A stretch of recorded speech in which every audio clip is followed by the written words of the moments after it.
हम लोगों ने देखा कि एक शिक्षक बालक को अभिप्रेरित करने के लिए कौन कौन सारे प्रिंसिपल्स को ध्यान रखेगा, लेकिन एक सवाल उठता है कि प्रिंसिपल्स के ध्यान रखने के साथ ही साथ कौन कौन सारे वो टेक्निक्स हैं जो हम पालन करें तो हमारा शिक्षण प्रक्रिया प्रभावशाली हो, इसका मतलब बच्चे भी अभिप्रेरित हो। तो now will discuss about techniques of motivation in the classroom situation. कक्षा परिस्थितियों में अभिप्रेरित करने का उपाय कि क्लासरूम में जब आप पढ़ा रहे हो तो ऐसा कौन सा काम करें कि जो बालक मोटिवेट हो। पहला है चाइल्ड सेंटर अप्रोच।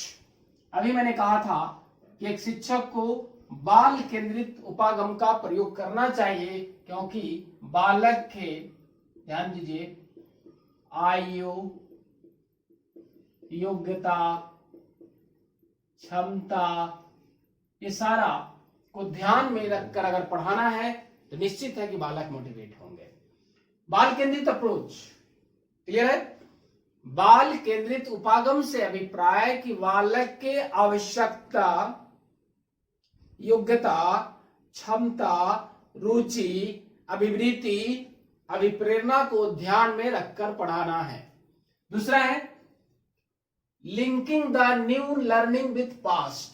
नए ज्ञान को पूर्व ज्ञान से जोड़ना इंपॉर्टेंट है। ये कि हमारा जो न्यू नॉलेज है इससे कनेक्ट करना है प्रीवियस से, क्योंकि जो टॉपिक्स को आप पढ़ाने जा रहे हैं अगर उसके बारे में चर्चा नहीं करेंगे, उससे संबंधित सवाल नहीं पूछेंगे तो नई ज्ञान सीखने में बाधा पहुंचाएगा। तो इसलिए शिक्षक को नए टॉपिक पढ़ाने से पहले पूर्व ज्ञान, जो विषय वस्तु आप पढ़ाने हैं उससे आप चर्चा कर लेना चाहिए। जैसे अभी हमने टेक्निक्स के पहले हमने क्या कहा कि हमें कुछ सिद्धांतों का पालन करना चाहिए। अभी हमने सिद्धांत पढ़ा था।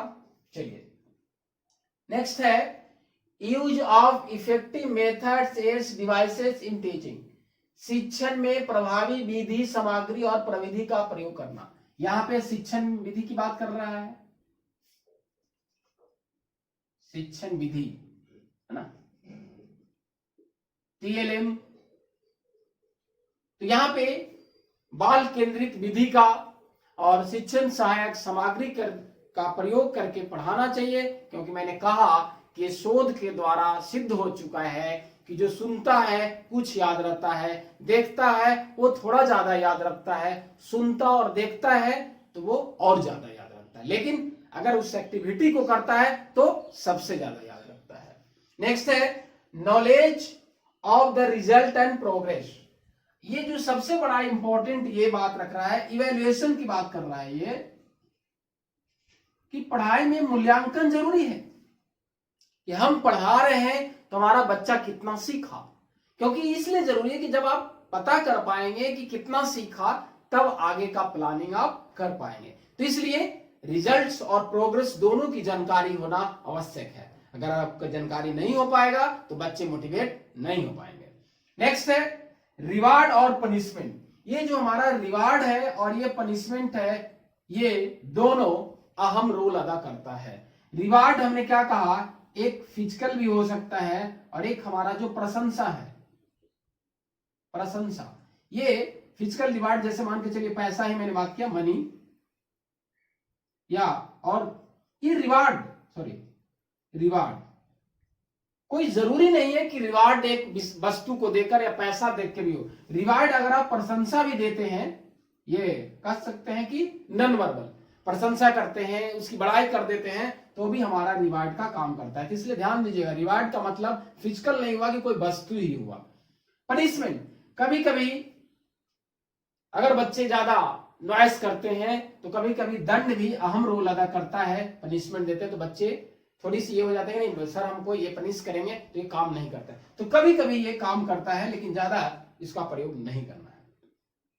कंपटीशन एंड कोऑपरेशन, ध्यान दीजिए, ये प्रतियोगिता और सहयोग, ये जो है हमारा कह सकते हैं विश्व प्रसिद्ध ऐसा एक साधन है जिसे हम बच्चों को मोटिवेट कर सकते हैं। प्रतियोगिता और सहयोग एक ऐसा साधन है जिसे हम बच्चों को अभिप्रेरित करते हैं। कंपटीशन जरूरी है पॉजिटिव इन्वायरमेंट के साथ। एक नेक्स्ट है ईगो इन्वॉल्वमेंट। ईगो इन्वॉल्वमेंट का मतलब क्या है यहाँ पे कि कभी कभी ऐसा बच्चे अगर असामाजिक अनसोशल व्यवहार कर लेते हैं तो शिक्षक थोड़ा ईगो ले लेता है कि नहीं मेरे साथ ऐसा किया। लेकिन वहां पे अगर हम या आप अगर उस बच्चे की व्यवहार को कारण को जान ले फिर उसको क्षमा कर दे तो वो ज्यादा बच्चे मोटिवेट होंगे।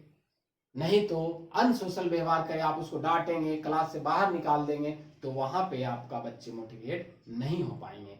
इसलिए कहा गया कि एक शिक्षक को शिक्षण अधिगम प्रक्रिया करते समय अगर कोई बालक द्वारा अनैतिक असामाजिक व्यवहार किया जाए तो हम सबसे पहले उसको कारण को जानेंगे। शिक्षा नियोक्ता में बहुत सवाल पूछता है, तो उसके कारण को जानेंगे तो बच्चे मोटिवेट होंगे। नेक्स्ट हमारा है last, development of proper attitude. ये जो बात कर रहा है कि समुचित एटीट्यूड की बात कर रहा है, अभिवृत्ति या कहिए इसका मनोवृत्ति, है ना। ये बहुत अहम रोल अदा करता है कि एक शिक्षक अपने समय के अनुसार, टाइम टेबल के अनुसार अगर ईमानदारी से पढ़ाता है तो निश्चित है कि बालक के मस्तिष्क में भी क्या होता है, पॉजिटिव एटीट्यूड विकसित होता है। और हमें एक शिक्षक को साइंटिफिक एटीट्यूड, सकारात्मक और क्या कहा मैंने, सकारात्मक और वैज्ञानिक अभिवृत्ति का विकास करना चाहिए एक शिक्षक को। क्या कहा मैंने, फिर से रिपीट करते हैं।